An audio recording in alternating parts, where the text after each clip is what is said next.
We need Starbucks to stop mistreating the workers it claims to care about, to come to the table and negotiate with us in good faith.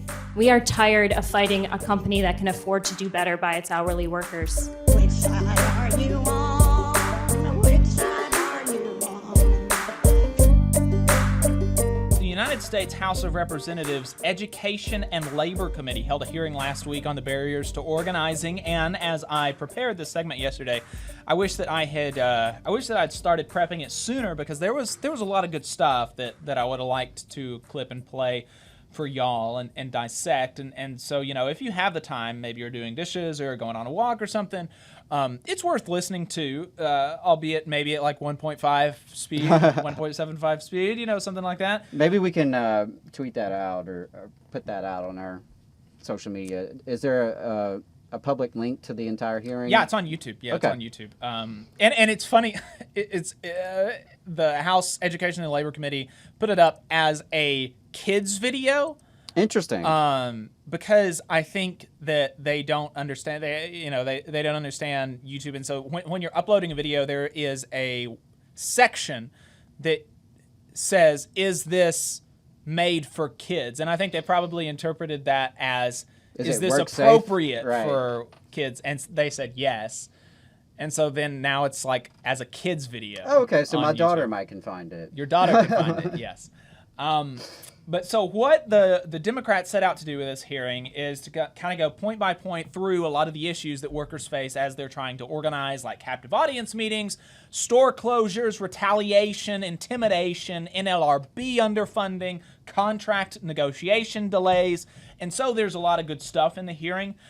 They go back and forth between a Republican questioning and then a Democrat questioning. And so the Democrats had a couple of guests. The Republicans had one guest who was like a boss representative, basically.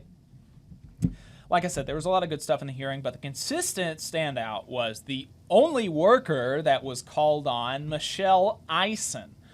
They had, the Democrats had some other people that were interesting to listen to. There was a former NLRB chair. There was like a professor, a tenured professor, but Michelle Eisen was by far the standout, most interesting. And I think of the testimony that could possibly be compelling to working people, it would be Michelle's, as opposed to, some of these other like experts or whatever. So that might be worth Democrats considering as they think about guests to bring to the next hearing. Right. And like I said, of course, the Republicans had their own guest who said some very silly things, and the Republicans themselves said some pretty silly things too. So let's start off with the ranking Republican on the committee. This is how Representative Fox opened the hearing. Despite Democrats' aggressive attempts to force union representation on workers, Republicans are committed to ensuring workers have the freedom to choose whether they want to join a union. I'd like to remind my colleagues that federal law already protects the right of employees to organize or to refrain from doing so. Any reforms to our labor laws should help workers and spur economic growth, not exclusively promote the interests of union bosses. There's a reason why the PRO Act cannot clear the Senate. It is a deeply unpopular bill that undermines basic, long-standing worker rights and would take a wrecking ball to Main Street. Republicans just want fair and neutral labor laws. Instead of working together to create a level playing field, Democrats want to pass a union wish list bill to build on what they claim is a historic surge in unionizing. You can't be neutral on a moving train, well, as the great Howard Zinn once said. You can't be neutral on a moving train, but also you heard there the idea that, there's already federal laws protecting organizing. Right, that are being broken, hence the hearing, lady. And the Republicans just never acknowledge that throughout this whole, it's like 3.5 hours. They never acknowledge, and they go back to that talking point. Oh, your rights are already protected. Oh, your rights are already... They never, and neither does their guest, the representative of the bosses, they never address that. They never are able to say, no, actually, you know what? Bosses are not breaking the law, actually. And we can point to this and this and this, saying that workers' rights are being protected, in fact. Whereas Michelle Eisen, the former NLRB chair, are able to point to specific things showing that the law is being broken, workers are being intimidated. Right. And actually making the case with facts and logic, as the kids would say,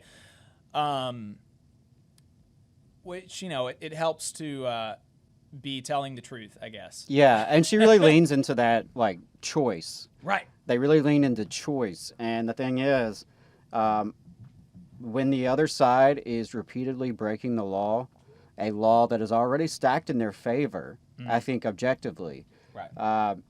So the playing field is already tilted towards the boss's direction. That's not good enough.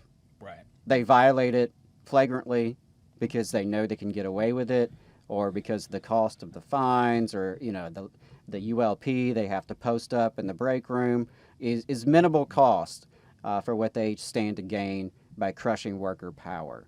Right. So it's not a free choice. Right.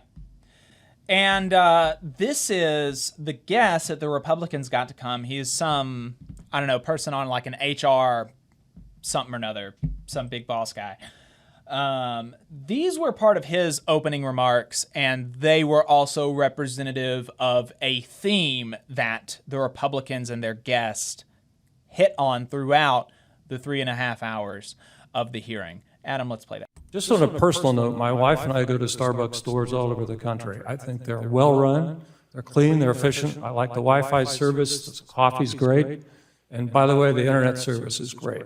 So let's not publicly shame a company that's provided thousands and thousands of jobs in this country and has provided good community relations and has been a leader in benefits. Now, that shouldn't happen. Second, on a general... All right, I'm going to stop it there just because last I checked, Republicans were all too eager to criticize a company such as Starbucks for being woke. Okay, I'll press play now. note, other employers in this country seem to be publicly shamed inappropriately.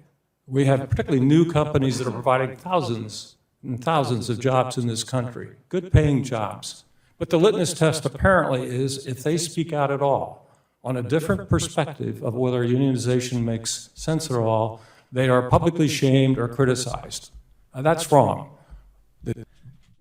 They are publicly shamed or criticized. Oh, God. That's wrong. Oh, no. It's wrong to criticize bosses if you disagree with him. Well, he does sound like an HR department guy, doesn't he? That's kind of their MO. Interesting. Yeah, I mean, again, leaning into the contradictions. Like, Right. these are the exact same people who want you to be upset at Starbucks because Right. they're anti-Christmas, you know, or something silly like that. But, God forbid, you critique them.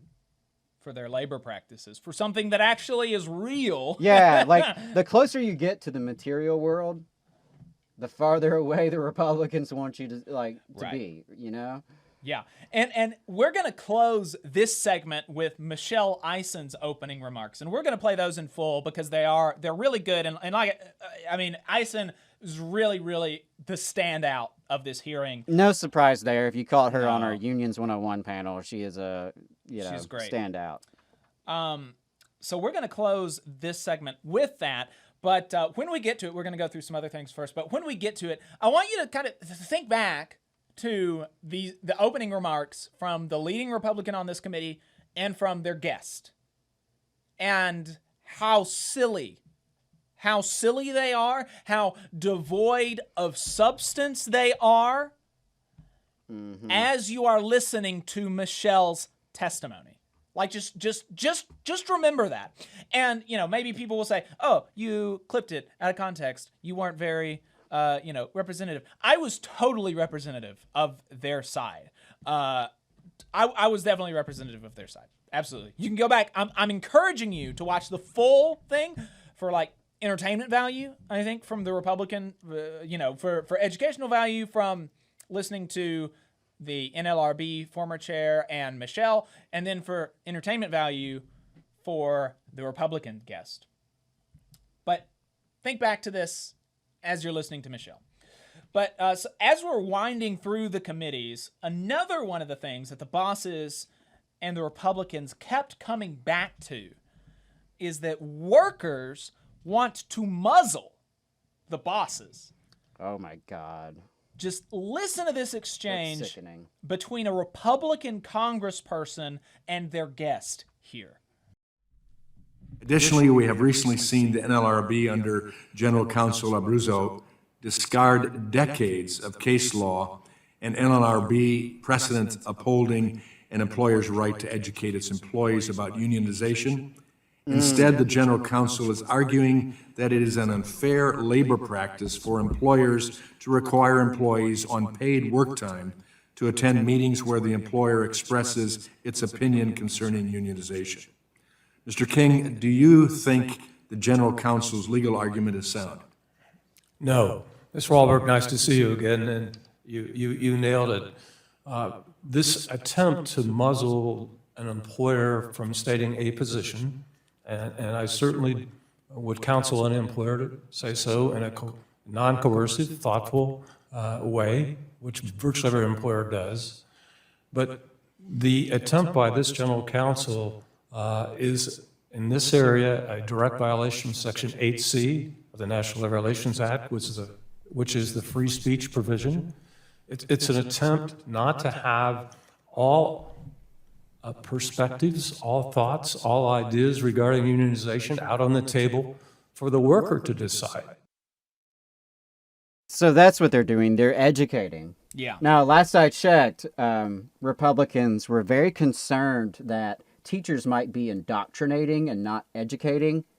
But when employers do it, when employers present only one side, when employers misrepresent facts, when employers coerce you into these meetings where they feed you propaganda, Right. that's education. Right. But let some public school teacher try any of these tactics with their Yeah. students and see what happens. And unfortunately, none of the Democrats really attacked this line of argumentation, because I think for some people it might feel persuasive. Like, oh, why would you want the government to muzzle the even if you disagree with the bosses, why shouldn't they just have the opportunity to say what they want? Free speech, right?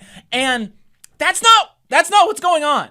The government is not going in and saying that the boss cannot give their opinion to people on unionization, or even Right. to their employees on unionization.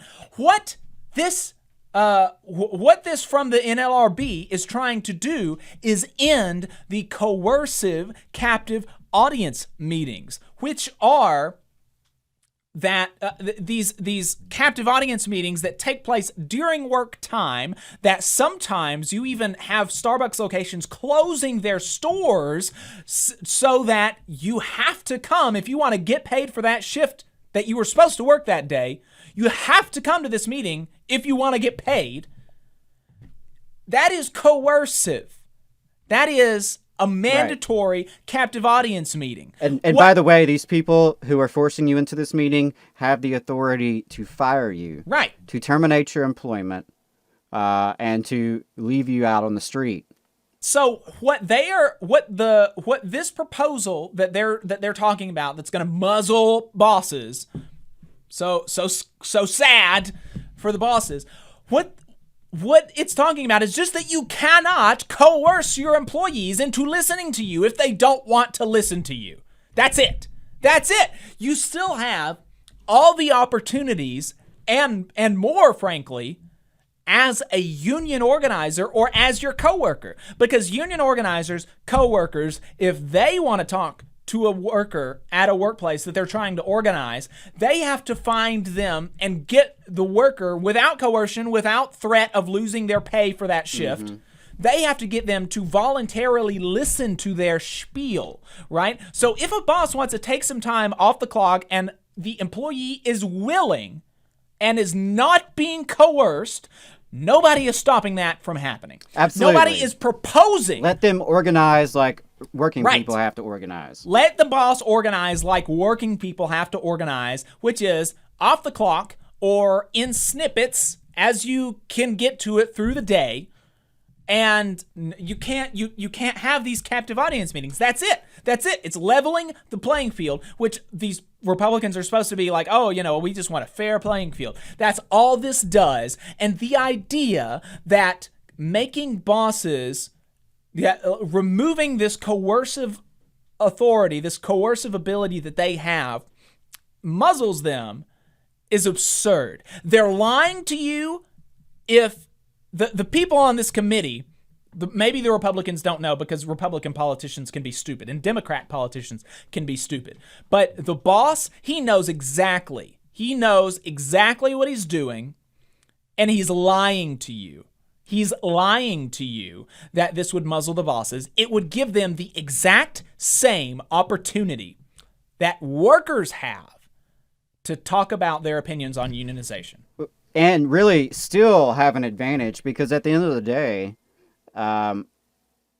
it's a relationship of hierarchy. Right. Right? The employees have to report to the employer. The employer has control over paycheck and benefits. Right. So even in this circumstance, the employer is always going to have a leg up because of, the vertical relationship Right. of labor to capital there.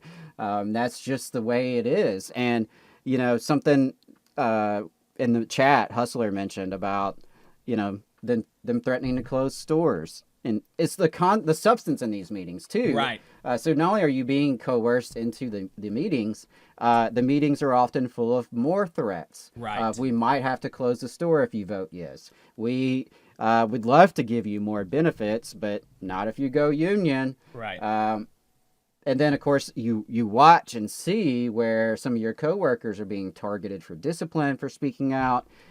You hear about the organizer across town who got fired, who was on the organizing committee, and so on.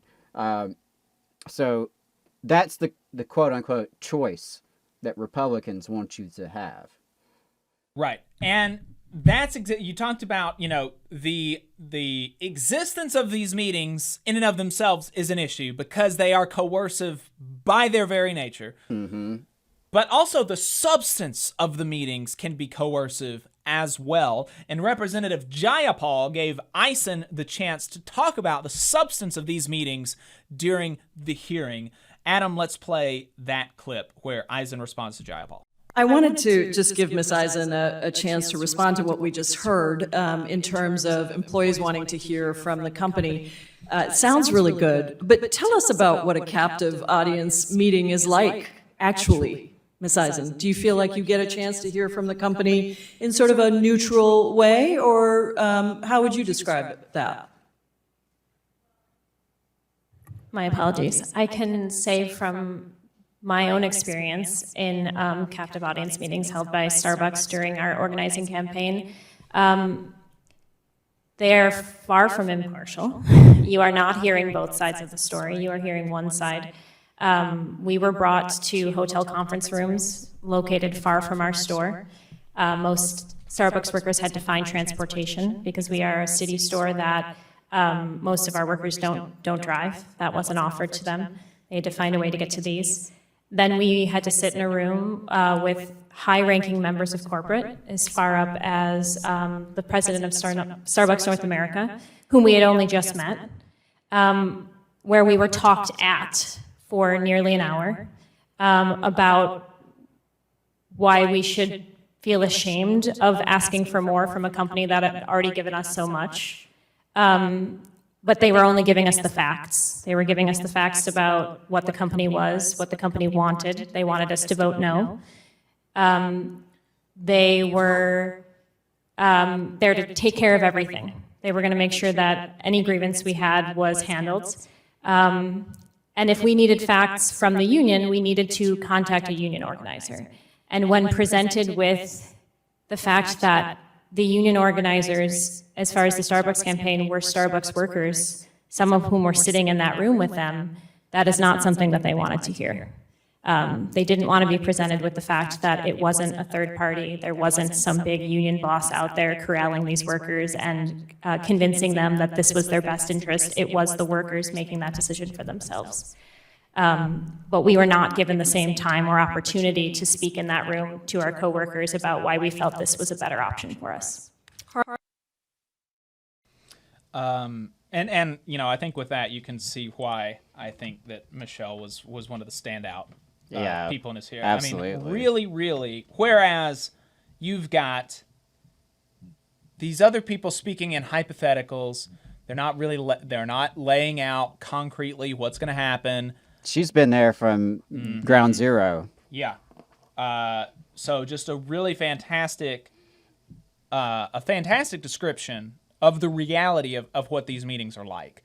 And you know, you got some of the substance of that, but also the existence of it being coercive, and you know, the idea that they would have these captive audience meetings and not provide transportation for the people to get there. That's just insane to me. Why?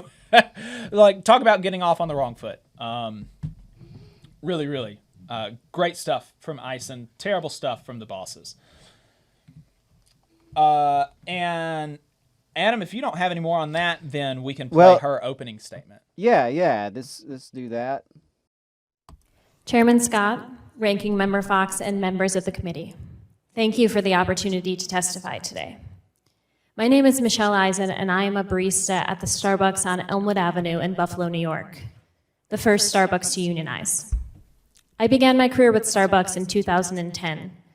I needed a part-time job that would provide me with health benefits and also complement my other career as a theatrical stage manager. Starbucks offered both of those things, as well as the opportunity to work for a company that had a reputation of being progressive, caring about its communities, and most importantly, taking care of its employees. And for a time, I felt that to be true. Unfortunately, over the last several years, things began to shift within the company. The cost of the benefits increased while the coverage decreased, and wages did not keep up. Other benefits were completely taken away without warning or explanation. But the clearest difference was the overall decline in the everyday working conditions on the floors of the cafes. This decline became drastic during the COVID-19 pandemic, when Starbucks boasted record profits, but simply treated us, its workers, as disposable. This nearly led to me leaving a company I had devoted over a decade of my life to. But instead, I was presented with the opportunity to try to unionize my store. The company's response to our organizing campaign was not at all what I expected. I realize now how naive that was, but I truly believe that Starbucks was at heart the progressive company it proclaimed itself to be. We were simply expressing our desire for reasonable improvements to our working conditions, particularly when it came to our health and safety. And the only way to accomplish this was to make sure we had a true voice in the company policies that affected us. Within 2 weeks of filing our first petitions with the NLRB, the company shut down 2 stores it perceived had strong union support, one permanently and the other for months. They also quickly shipped in over 100 out-of-town managers and upper-level corporate to infiltrate our cafes, surveil and intimidate workers, and shut down our stores in order to hold anti-union meetings, which workers needed to attend in order to get paid. They went from offering us the world if we voted no, to threatening to take away our benefits if we voted to unionize. And when that didn't work and we won our union anyway, they began to discipline us, then fire us, then permanently close our stores. And as our campaign moved from Buffalo to a national scale, so did Starbucks union busting. And that behavior has only increased tenfold since the return of Howard Schultz as interim CEO in April of this year. Starbucks has fired over 100 union leaders and supporters to date, many just in the previous weeks. Starbucks has no regard for our legal rights, and they will never stop on their own. In the last year, the union has filed over 350 unfair labor practice charges against Starbucks with the NLRB. The NLRB has so far issued administrative complaints against Starbucks in almost 100 ULPs, alleging over 600 legal violations. Some of these alleged violations affected every Starbucks worker in the country. And Starbucks workers are not alone in this struggle. Workers involved in other large organizing efforts at places such as Amazon, Chipotle, Trader Joe's, and Apple have faced very similar union busting from their companies. But despite this overwhelmingly negative response from Starbucks, we find ourselves at the forefront of a new labor movement. Over 6,300 Starbucks workers have unionized at over 237 locations across the US so far. But these victories are due entirely to the courage of these workers in the face of this abusive conduct by the company. It should not take an act of bravery to ensure that you have a voice at work. We need Starbucks to recognize our desire to organize, which the NLRA explicitly states is our right. We need Starbucks to stop mistreating the workers it claims to care about and to fulfill its legal obligation to come to the table and negotiate with us in good faith. We are tired of fighting a company that can afford to do better by its hourly workers. We are tired of listening to billionaire CEOs take sole credit for the billions of dollars of profit made off our labor. We are tired of watching Starbucks continue to violate workers' rights, knowing that the law will fail to offer any meaningful consequences. But most of all, we are tired of fighting Howard Schultz's ego. We need people in power to call Starbucks out for this repulsive behavior because worker rights are human rights. We need labor law reform like the PRO Act so that the laws work to protect the people they were put in place for. We need better funding for the NLRB so that the agency has the resources it needs to enforce the law. We need you to stand with us as the American labor movement does what it always has. Fight for a future that is just and works for all of us. Thank you. I look forward to taking your questions. Great opening statement. Yeah. Yeah, really good stuff from Eisen. Anything else about that? No, I think she said it all. Yeah. I mean, I think it's important that she was there, and I'm thankful that she was there to testify and actually have a worker voice heard in Congress, because that is so rare. And as you pointed out, she was the only actual worker that was there to testify. So based on what you shared with me and, of course, what we listened to this morning, it seems like the Democrats certainly could have done more with this hearing and done a better job with it. But, regardless, I think it's positive that there was such a congressional hearing on union busting. That's a step in the right direction, and I hope that it leads to a lot more because, as Michelle pointed out, companies like Starbucks are going to keep doing this if they can get away with it. If they can get away with it, they're going to keep doing it, right? And so we need a little bit of law and order when it comes to labor relations. Law and order unionism. The law is not on our side, but to the extent that laws have been won through our sacrifice that are meant to protect us, we need them enforced.